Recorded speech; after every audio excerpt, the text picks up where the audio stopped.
ഇതെന്താ പാത്രത്തിൽ ഇത് ചോദ്യമൊന്നുമില്ല. ഇത് നമ്മൾ ഫ്രിഡ്ജിൻ്റെ അഗാധങ്ങളിലിരിക്കുന്ന കുറച്ച് നെല്ലിക്ക വെച്ചിട്ട് ഇന്നൊരു അച്ചാർ തയ്യാറാക്കാൻ വേണ്ടിയിട്ടിരിക്കുന്നത്. എന്തോ വാങ്ങിച്ച നെല്ലിക്ക. അപ്പോൾ അതിനെ കഴുകി വാരി എടുത്തിട്ട് പാത്രത്തിലിട്ട് കൊടുത്ത് നന്നായിട്ട് ഉപ്പും ഇട്ട് ചേർത്ത് വേവിച്ചെടുക്കുമ്പോഴത്തേക്ക് നമ്മുടെ നെല്ലിക്കയുടെ പ്രാരംഭ നടപടികൾ, അച്ചാറിൻ്റെ പ്രാരംഭ നടപടികൾ ആരംഭിക്കുകയായി. അങ്ങനെ ദേ ഇതെല്ലാം കൂടെ ശരിയാക്കി അതിൻ്റെ കുരുവൊക്കെ പറഞ്ഞ് ദൂരെ കളഞ്ഞതിന് ശേഷം നമ്മൾ പാത്രം എടുത്ത് വെച്ച് കൊടുത്ത് അത് ചൂടായി വരുമ്പോൾ കുറച്ച് എണ്ണ അങ്ങോട്ട് ഒഴിച്ച് കൊടുക്കുക. അത് വേഗത്തിൽ തന്നെ കണ്ണടച്ച് തുറക്കുമ്പോൾ നമുക്കൊരു അച്ചാർ റെഡിയായി കഴിഞ്ഞു. അങ്ങനെ നമ്മുടെ എണ്ണ ഒഴിച്ച് കൊടുത്ത് ചൂടായി വരുമ്പോഴത്തേക്ക് അത് നല്ലോണം ചൂടാവുമെന്ന് വേണ്ട, കുറച്ച് ഉലുവ ഇട്ട് കൊടുക്കുക.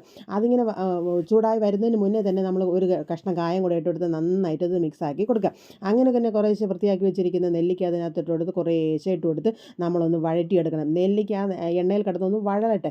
അപ്പോൾ നമ്മൾ ഇങ്ങനെയും അച്ചാറുകൾ ഉണ്ടാക്കാം. അങ്ങനെ വരുന്ന ആ നെല്ലിക്ക അവിടെ വെച്ചതിന് ശേഷം കുറച്ച് ഉപ്പിട്ട് കൊടുക്കുക. അപ്പോൾ ഉപ്പ് നേരത്തെ ഇട്ടാണ് വേവിച്ചെടുത്തത്. അത് നിങ്ങൾ നോക്കി വേണം നിങ്ങൾ ചെയ്യാൻ. അപ്പോൾ എനിക്കിവിടെ ഉപ്പ് കുറവായിട്ട് ഞാൻ കുറച്ചുകൂടെ ഉപ്പിട്ട് കൊടുത്ത് പിന്നെ വെളുത്തുള്ളി ഇഞ്ചി പേസ്റ്റ് അതിനകത്തോട്ട് ആഡ് ചെയ്ത് കൊടുക്കുക. അതിനെ നന്നായിട്ടൊന്ന് കുഴച്ച് മറിച്ച് അതിനകത്തോട്ട് ചേർത്ത് പിന്നെ നമ്മൾ ഇട്ട് കൊടുക്കേണ്ടുന്ന ഒരു കളർഫുൾ വേണ്ടേ.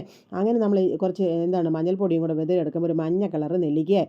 ആ നെല്ലിക്ക ഇങ്ങനെ വാരിക്കൂട്ടി അങ്ങോട്ട് മാറ്റി വെച്ചതിന് ശേഷം ചെയ്യേണ്ടിയെന്ന് പറഞ്ഞത് ഇനി അടുത്തത് നമ്മൾ എന്താണ് ചെയ്യേണ്ടത്, മുളക് പൊടി അങ്ങോട്ട് വാരി കളർഫുള്ളായിട്ട്, പിന്നെ എരിവ് തൊണ്ടയിലൊക്കെ പോകണേ നിങ്ങൾ സൂക്ഷിച്ച് വേണം. അങ്ങനെ മുളകും കൂടെ വാരി വെതറി കൊടുത്ത് നമ്മുടെ കിടുക്കാച്ചി അച്ചാർ കണ്ണടച്ച് തുറക്കുമ്പോൾ റെഡിയായി. അതിനെ അങ്ങോട്ട് ഒന്ന് മിക്സോലാക്കിയതിന് ശേഷം തട്ടിപ്പൊത്തിയൊക്കെ വയ്ക്കുമ്പോഴത്തേക്ക് എണ്ണയൊക്കെ തെളിഞ്ഞ് വരുമ്പോഴത്തേക്ക് നമ്മുടെ അച്ചാർ റെഡിയായി. അങ്ങനെ ഇനി ഫ്രിഡ്ജിൻ്റെ അടിത്തട്ടിലൊക്കെ കിടക്കുന്ന സാധനങ്ങൾ നുള്ളിപ്പറക്കി എടുത്തുകൊണ്ട് വന്നാൽ ഇങ്ങനത്തെ അച്ചാറുകളൊക്കെ റെഡിയാക്കി എടുക്കാം. അപ്പം നിങ്ങൾ തീർച്ചയായിട്ടും ഇത് ഉണ്ടാക്കി നോക്കുക. വീണ്ടും അടുത്ത വീഡിയോയിൽ കാണുന്നവരെ ബൈ.